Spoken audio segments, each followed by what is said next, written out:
the frontier where the land stretched endless and unforgiving. A young rancher named Silas Brennan lived alone on his family's property, untouched by a woman's hands, unprepared for what the wilderness would bring to his doorstep. When he found her stealing provisions from his storage shed under the pale morning light, he should have reached for his rifle. But something in the way she moved, something in the defiant set of her shoulders, froze him where he stood.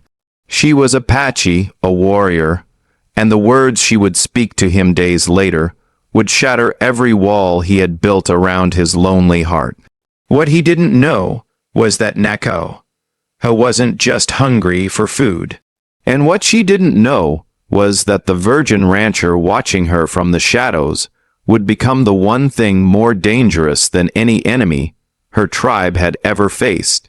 Silas had been alone for 8 months since his father died from fever, leaving him the ranch and nothing else but silence. He woke each morning to emptiness, worked the land until his hands bled, and fell asleep to the sound of his own breathing. The isolation had become a second skin. Comfortable in its predictability, no one came this far out. No one bothered him until the morning he heard something moving in his supply shed. He grabbed his rifle from beside the door, his heart hammering against his ribs. Bandits had been spotted 2 territories over, men who killed for less than a horse. His boots made no sound on the packed earth as he approached the weathered wooden structure. The door hung open, swaying slightly in the breeze.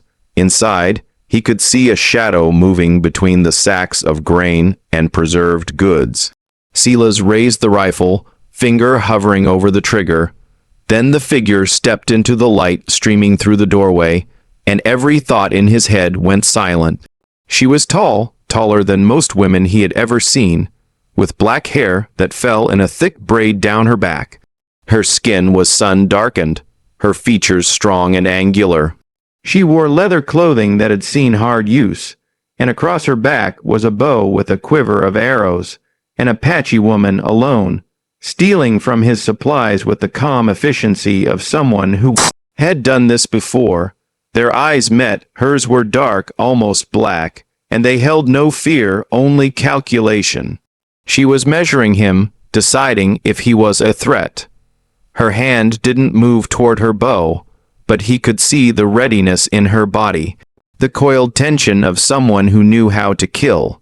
Silas should have shouted, should have ordered her off his land, should have fired a warning shot, but the words caught in his throat. There was something in her face, something raw and haunted, that he recognized because he saw it in his own reflection every morning. She turned away from him deliberately and picked up a sack of dried meat. Not running, not asking permission, just taking what she needed as if he wasn't standing there with a rifle pointed at her back. His finger loosened on the trigger. Wait, the word came out rougher than he intended. She froze, then slowly turned her head to look at him over her shoulder, one eyebrow raised in question or challenge. He couldn't tell which. Silas lowered the rifle. His hands were shaking, and he didn't know if it was from fear or something else entirely. You don't have to steal it. Her eyes narrowed. She didn't trust him. He could see it in every line of her body, but she didn't leave either. She stood there holding the sack of meat, waiting to see what he would do next, waiting to see if he was another white man with pretty words and ugly intentions. He took a step back, giving her space, giving her the option to run if she wanted. Take what you need. Just don't come back. For a long moment, she stared at him. Then, without a word, she grabbed 2 more sacks, slung them over her shoulder with strength that shouldn't have surprised him, but did, and walked past him out of the shed. So close he could smell sage and smoke on her skin. So close he could see the fine scar along her jawline. She didn't thank him, didn't look back, just walked toward the tree line where the wilderness began, her stride long and purposeful. He watched until she disappeared into the shadows between the cottonwoods, his heart still pounding, his mind full of questions he had no answers for. But what Silas didn't see was that 50 paces into the forest, Nakoa stopped. She sat down the sacks and turned to look back at the ranch house, at the young man standing frozen by his supply shed. And for the first time in 6 months, something stirred in her chest that wasn't grief or rage. It was curiosity. And curiosity, she knew, was dangerous. 3 days passed before Silas saw her again. 3 days of checking over his shoulder, of jumping at shadows, of lying awake, wondering if she would come back, wondering if he wanted her too. He was repairing the fence along the eastern pasture when he felt it. That prickling sensation of being watched, his hands stilled on the rough wood, splinters pressing into his palms. He didn't turn around, didn't want to spook her if it was her, didn't want to seem afraid if it wasn't. Slowly, he went back to work, driving the wooden post into the hard ground with steady strikes of the mallet. Each impact sent vibrations up his arms. Sweat ran down his back despite the cool morning air, and through it all, he felt those eyes on him. After an hour, he couldn't take it anymore. He turned. She was standing at the edge of the tree line, maybe 30 paces away, not hiding, just watching. The morning sun caught the sheen of her black hair, and even from this distance, he could see the intensity in her gaze. She wasn't looking at him the way someone looks at a threat. She was studying him like a puzzle she was trying to solve. Their eyes locked, neither moved. The air between them felt charged, heavy with something Silas didn't have words for. His mouth went dry. His pulse kicked up in a way that had nothing to do with the physical labor. She tilted her head slightly, and the corner of her mouth lifted. Not quite a smile, more like she had discovered something amusing. Then she turned and disappeared back into the forest. Silas stood there, hammer hanging loose in his grip, his breath coming faster than it should. What was she doing? Why come back just to watch? The question circled in his mind like buzzards over a carcass, picking at his concentration for the rest of the day. The next morning, she was there again, this time closer, sitting on a fallen log just beyond his property line, arms crossed watching him work on the corral gate. She made no attempt to hide, no pretense of secrecy, just sat there as bold as sunrise.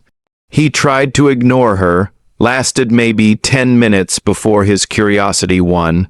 He set down his tools and walked toward her, each step feeling like it carried more weight than it should. She didn't move, didn't react, just watched him approach with those dark, unreadable eyes. He stopped at the property line, an invisible boundary neither of them had crossed yet. Up close, he could see details he had missed before. The way her leather clothing was worn, but well maintained, the slight calluses on her fingers, the way she held herself like a coiled spring, ready to explode into motion at any moment. "Why do you keep coming back?" His voice came out rougher than intended. She didn't answer right away, just looked at him with that same measuring gaze. When she finally spoke, her English was accented, but clear. "You are not what I expected. What did you expect?" "Violence, cruelty, the things white men usually offer." She stood, and he realized again how tall she was.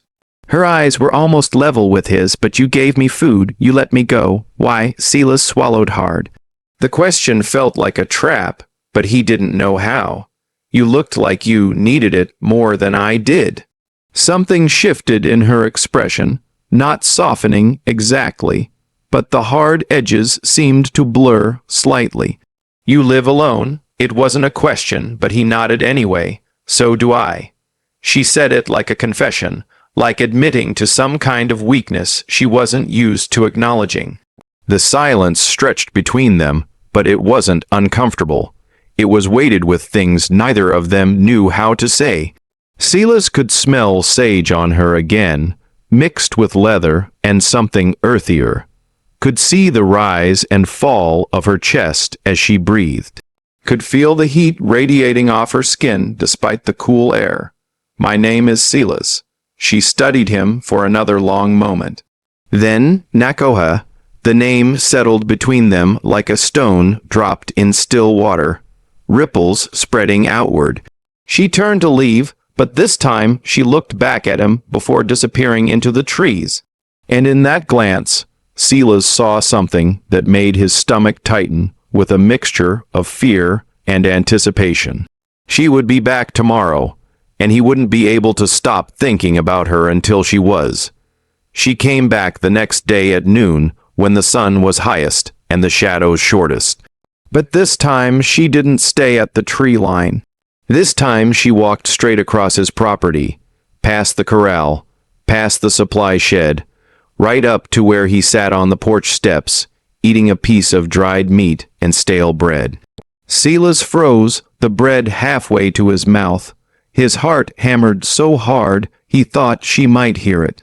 Nakoa stopped 3 feet away, close enough that he had to tilt his head back to look at her, close enough that he could see the flecks of gold in her dark eyes. "You are afraid of me," she said, not a question, an observation. "I'm not." He stopped. Lying seemed pointless. "Maybe a little. Good. Fear keeps you alive." She sat down beside him on the step, close enough that her shoulder almost touched his almost. The nearness made his skin prickle with awareness. "But that is not why your hands shake when I am near." Heat flooded his face. He set the bread down suddenly, having no appetite. "I don't know what you mean." "Yes, you do." She turned to look at him fully, and the directness in her gaze stripped away every defense he might have tried to build. "You watch me the way a starving man watches food, the way a man in the desert watches water." Silas's throat closed. He wanted to deny it, wanted to stand up and walk away, wanted to do anything except sit there under the weight of her attention, but his body wouldn't cooperate. Nakoha leaned closer. Her breath was warm against his cheek. "I have not lain with a man in 6 months. Not since my husband died. Do you know what 6 months of wanting feels like, Silas?" The world narrowed to just the two of them. Just the heat of her body next to his. Just the low rasp of her voice speaking words that set fire to every nerve he had. His voice cracked. He cleared his throat, tried again. "I wouldn't know." She pulled back slightly, studying his face. Something like understanding dawned in her eyes. Then something else, something that might have been hunger. "You have never been with a woman." It wasn't a question, but shame burned through him anyway. At 24, he should have done a lot of things. But living out here alone, no town for miles, no neighbors, no one but him and the land and the silence. "No," he admitted the word barely a whisper. Nakoha's hand came up, fingers tracing the line of his jaw with a touch so light it might have been imagined. Except his skin burned everywhere she touched. That is not something to be ashamed of. Then why do I feel like it is? Because you think it makes you less. Her thumb brushed across his lower lip and his breath caught. But maybe it makes you more. Before he could ask what she meant, before he could process the feeling of her hands on his skin, she stood abruptly. Her whole body went TT, head turning toward the eastern trees. Silas saw it then, what she had heard before him. Movement in the forest, not one person, several. "They are looking for me," Nakoha said, her voice gone flat and cold. The woman who had been touching his face was gone, replaced by the warrior he had first seen in his supply shed. Her hand went the knife at her belt. "Who, my people? I have been gone too long." She looked down at him, and for the first time he saw something like regret in her eyes. "They will not understand why I am here. They will not understand you." 3 men emerged from the tree line, Apache warriors, weapons ready, faces hard with suspicion. They saw Nakoha standing over him, saw him sitting at her feet. The lead warrior's eyes narrowed, and he barked something in their language that Silas didn't understand, but felt in his gut like a punch. Nakoha answered in the same language, her voice sharp and defiant. The warrior took a step forward, hand tightening on his bow. The other two fanned out, surrounding them. Silas stood slowly, hands visible and empty. His mind raced through options, none of them good. These men could kill him without breaking a sweat, could burn his ranch and ride away before anyone knew what happened, and Nakoha, standing between him and them, looked like she was weighing whether to fight or run. The lead warrior spoke again, and this time Nakoha's shoulders tensed.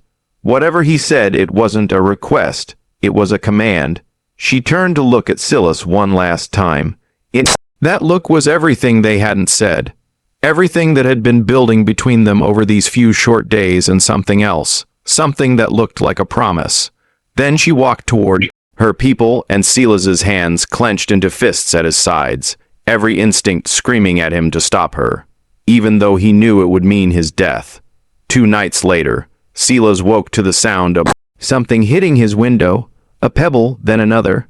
He grabbed his rifle and moved to the glass, heart pounding. In the moonlight, he saw her. Nakoha stood in his yard, face bruised along one cheekbone, breathing hard. She gestured urgently toward the house. He didn't think, just ran downstairs and threw open the door. She pushed past him, scanning the darkness behind her.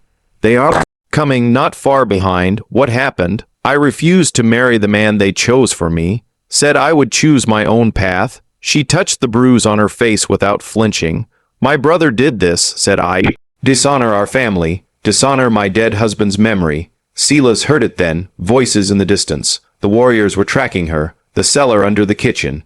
He grabbed her arm, pulling her toward the small door in the floor. It's hidden under the rug. She hesitated, eyes meeting his. In them, he saw something he hadn't seen before, vulnerability, trust. She nodded and let him lead her down into the darkness. The space was tight, barely tall enough to stand in, lined with preserved goods and stores for winter. Silas climbed down after her and pulled the door shut above them. Throwing the rug back in place, darkness swallowed them whole. He could hear her breathing fast and shallow, feel the heat of her body in the confined space. They were standing so close that when he shifted his weight, his chest brushed against her shoulder. They will search the house, she whispered, her breath warm against his neck. If they find us like this, then we stay quiet. Footsteps above, heavy boots crossing his floor. Silas's hand found Nakoha's in the dark, and she gripped it hard enough to hurt. Her other hand pressed against his chest, and he knew she could feel his heart hammering against her palm. Voices overhead, angry, searching, the sound of furniture being moved, glass breaking. They were tearing his house apart. Nakoha's fingers curled into his shirt, her body tense against his. In the pitch black, every other sense heightened, the sage smell of her hair, the warmth of her skin, the way her breath hitched when his thumb moved across her knuckles without him meaning it too. Minutes stretched into what felt like hours. The warriors moved through every room, came close to the kitchen twice. Silas held his breath each time, feeling Nakoha do the same. Their bodies pressed closer in the confined space, and even with the danger above them, even with death so close, he was acutely aware of every point where they touched. Finally, the footsteps retreated, voices faded, silence settled like dust, but neither of them moved. Nakoha's forehead rested against his collarbone now, her breathing steadier but still fast. His free hand had somehow found her waist, fingers split against the leather of her clothing. Silas, her voice was barely audible. What you said before about never being with a woman, not the best time for that conversation. There may not be another time. She lifted her head, and even in the darkness, he could feel the intensity of her gaze. They will not stop looking for me. If they find me with you, they will kill us both. Then why did you come here? The answer came not in words, but in action. Her lips found his in the darkness, and every thought in his head scattered like leaves in wind. She kissed him with a hunger that took his breath away, her hands moving to his face, his neck, his shoulders. He responded instinctively, pulling her closer, tasting desperation and desire on her lips. When she pulled back, They were both breathing hard.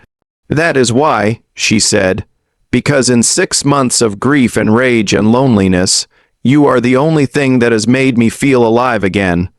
"I don't know what I'm doing," he admitted, voice rough. "Neither do I anymore." Her fingers traced his jaw in the darkness. "But I know I cannot go back to my people. And I know I cannot stop thinking about you." Above them the house was silent. The warriors were gone, but neither of them moved to leave the cellar. Not yet, because in this small, dark space, pressed together with danger all around, something had shifted between them that could not be undone. Nakoa stayed. For 3 days she stayed, and Silas's quiet world became something else entirely. Something charged and alive and terrifying in its intensity. She worked alongside him without being asked, helped him repair the fence the warriors had damaged, hauled water from the well, moved with an efficiency that spoke of hard-earned survival skills. And every moment they spent together, the air between them grew heavier with unspoken things. On the second morning, they were in the barn tending to his 2 horses. Silas reached for the bridle at the same moment Nakoa did, and their hands collided. Both froze. The touch lasted maybe 2 seconds before they pulled away. But his skin burned where her fingers had brushed his. "Sorry," he muttered, not meeting her eyes. "Do not apologize for touching me." Her voice carried an edge that made him look up. She was watching him with that direct gaze that stripped away pretense. "Unless you do not want to." "That's not." He stopped, unsure how to finish. She stepped closer, close enough that he could see the pulse beating at her throat. "You are afraid of wanting me." "Why? Because I don't know how to want someone like this." The admission came out raw and honest. "Everything I know about you tells me you're dangerous, that I should send you away. But every time I try to think about you leaving, I can't breathe right." Something softened in her expression. She reached up and touched his face, fingers gentle against his cheek. "You think I am not afraid. I am terrified. 6 months ago, I buried the man I thought I would grow old with. Swore I would never let anyone close again. And then you appear with your soft hands and softer heart. And I cannot stop myself from wanting things I have no right to want." "What things?" Instead of answering, she kissed him slower this time than in the cellar. Less desperate, more deliberate, learning the shape of his mouth, the taste of him. His hands found her waist, pulling her closer, and she made a sound low in her throat that sent heat through his entire body. When they broke apart, both breathing hard, she rested her forehead against his. "That I want that. Want to feel something other than grief. Want to remember what it is to be touched with gentleness instead of duty. And I want," he trailed off, suddenly shy despite having just kissed her. "Say it. I want to know what it feels like to be with someone, to not be alone anymore." His hands tightened on her waist. "But more than that, I want it to be you. Not just anyone. You." Nakoa pulled back enough to look at him fully. "You make it very hard to keep my walls up, Silas Brennan." "Good." He surprised himself with the word with the confidence behind it. "Because you've already torn down all of mine." That evening they sat on his porch as the sun set. Shoulders touching, hands intertwined. Neither spoke much, didn't need to. The silence was comfortable, filled with the sound of crickets and the occasional call of a night bird. "Tell me about him," Silas said finally. "Your husband." Ineko was quiet for a long moment.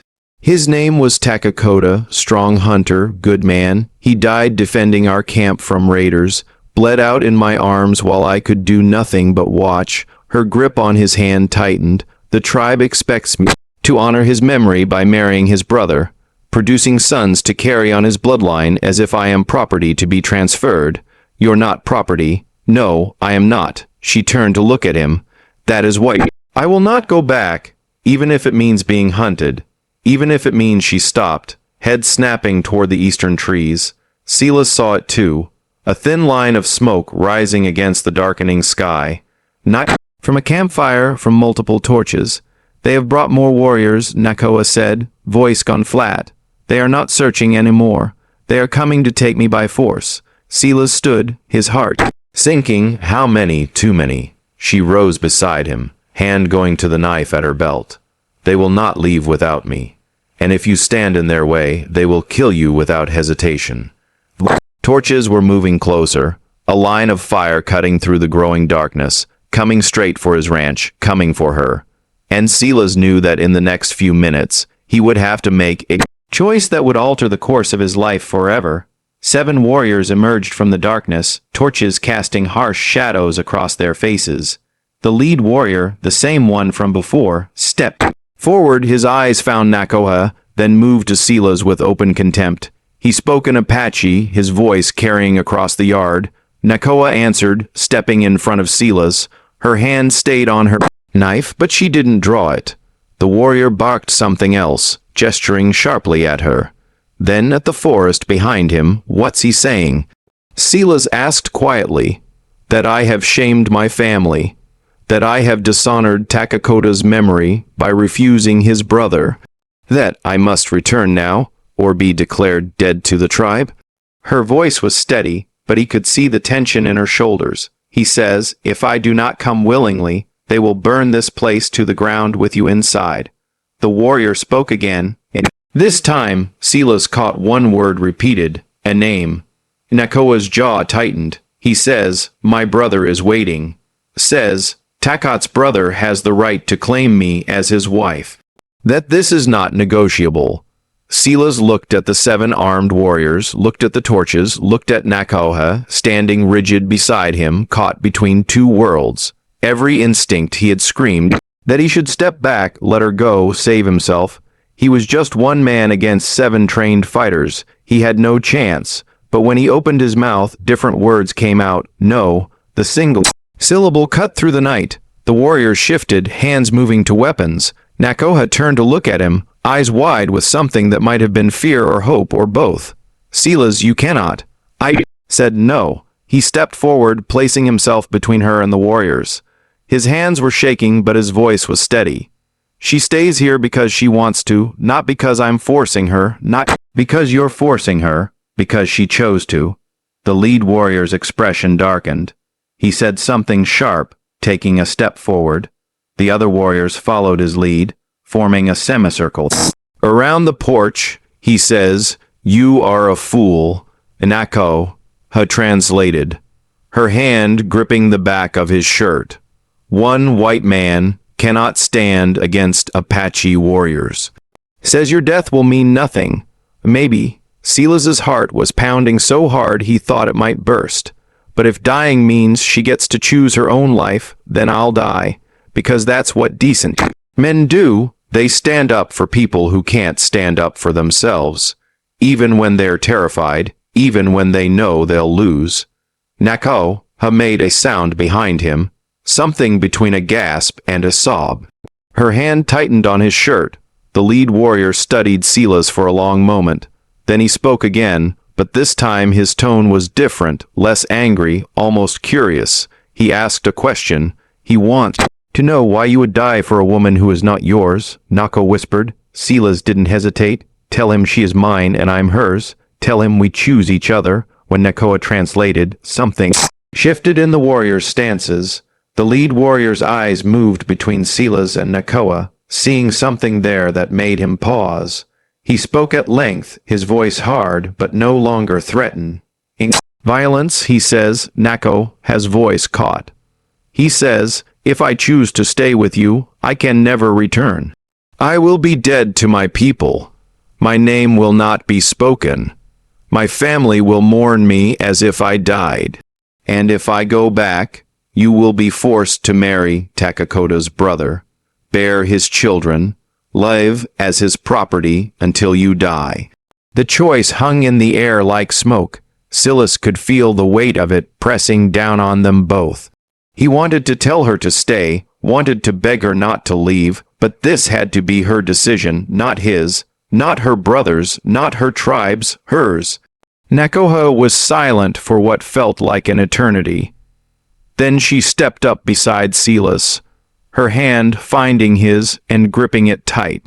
She looked at the lead warrior and spoke in Apache, her voice clear and strong. The warrior's expression hardened.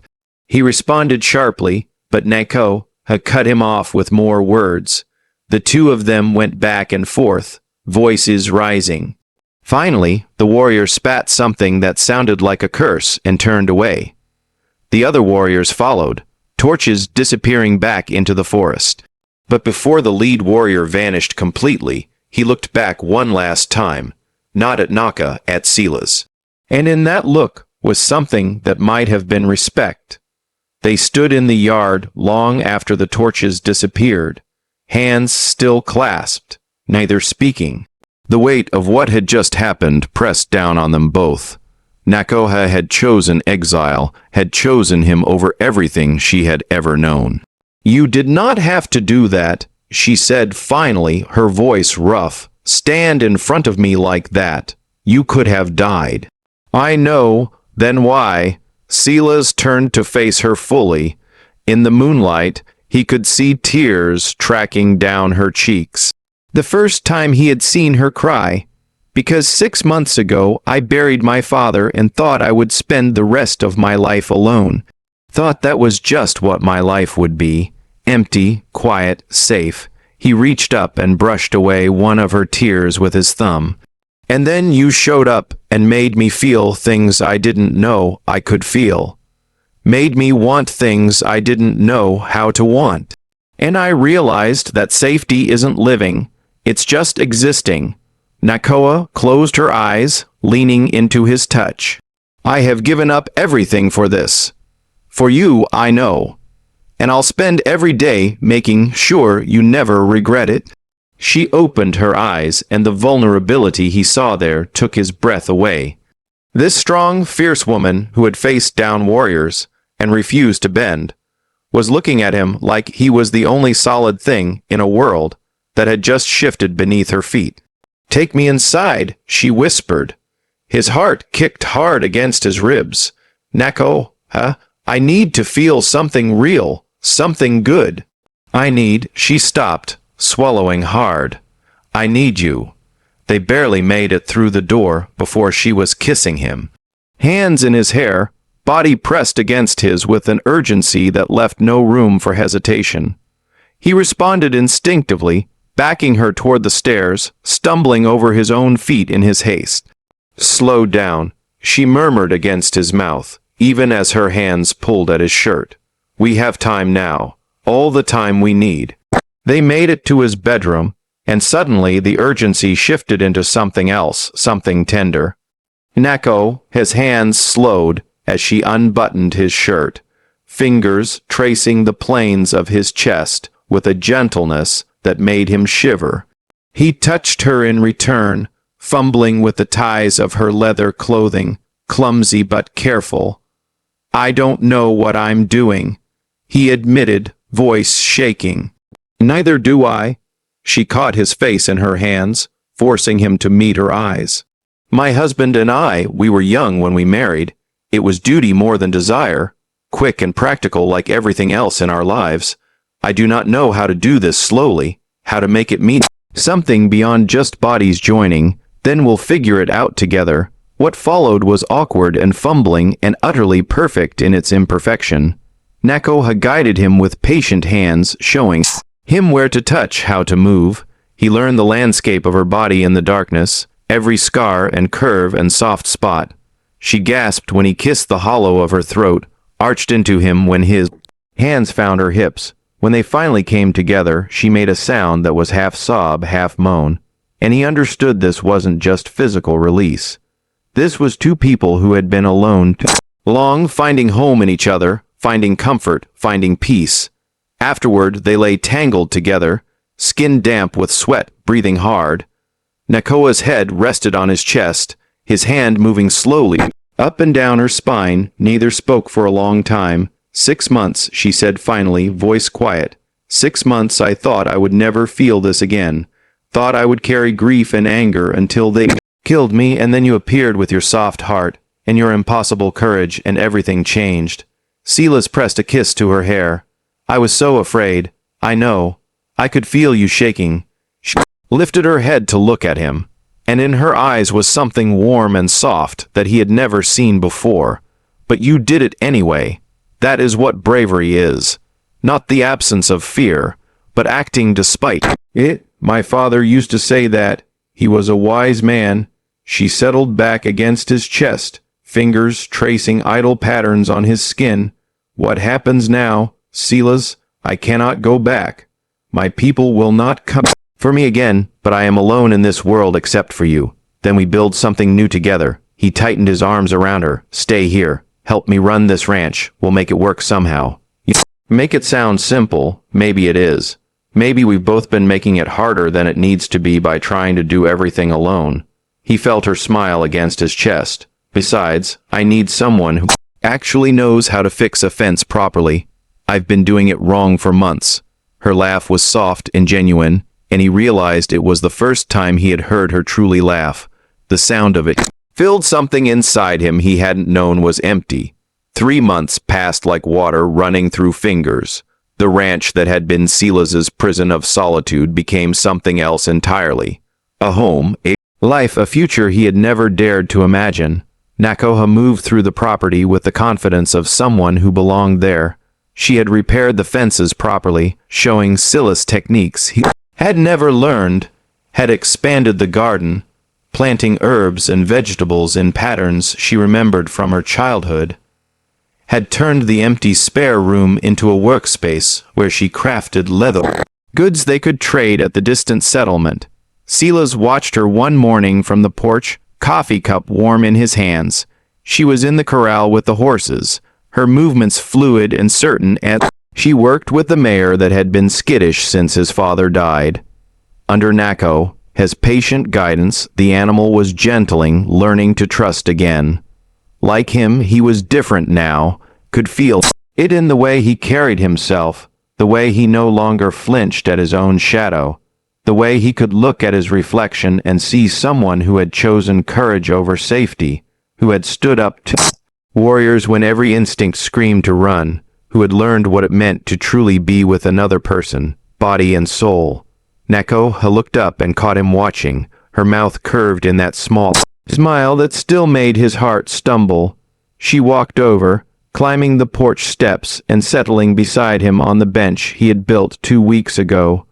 Her shoulder pressed against his in comfortable familiarity. You are staring again, she said, taking his coffee and stealing a sip. Can't help it. Still can't believe you're real. I am very real. She handed back the cup, her fingers lingering on his, and I am not going anywhere. They sat in comfortable silence, watching the sun climb higher. In the distance, birds called to each other. The horses moved peacefully in the corral. Everything was still and right in a way it had never been before. Do you regret it? Silas asked quietly, giving up everything. Nakoha was silent for a moment, considering I gave up a life where I had no voice, no choice, where I would have been passed from one man to another like a possession. She turned to look at him, and her eyes were clear and certain. What I found here is worth more than everything I left behind. I found freedom. I found partnership. I found a man who sees me as an equal, not a burden or a prize. I found the same thing. He set down the coffee cup and took her hand in both of his. You saved me, you know. I was just existing, waiting for life to happen to me, and then you crashed into my world and made me realize that life only happens if you're brave enough to reach for it. She leaned her head against his shoulder. We saved each other. A month later, they stood together in the evening light, surveying the ranch that had grown under their combined efforts. The fences were strong, the garden thrived, the horses were healthy and well-trained. They had built something real, something that would last. Silas pulled Nakoha close, and she came willingly, fitting against him like she had always belonged there. My father used to tell me that man's wealth isn't measured in gold or land. It's measured in the moments that take his breath away, and I'm the richest man alive. She laughed, the sound warm and full. and kissed him as the sun painted the sky in shades of fire. In that kiss was everything they had been through, all the fear and courage and choice and consequence, all the loneliness that had been transformed into connection.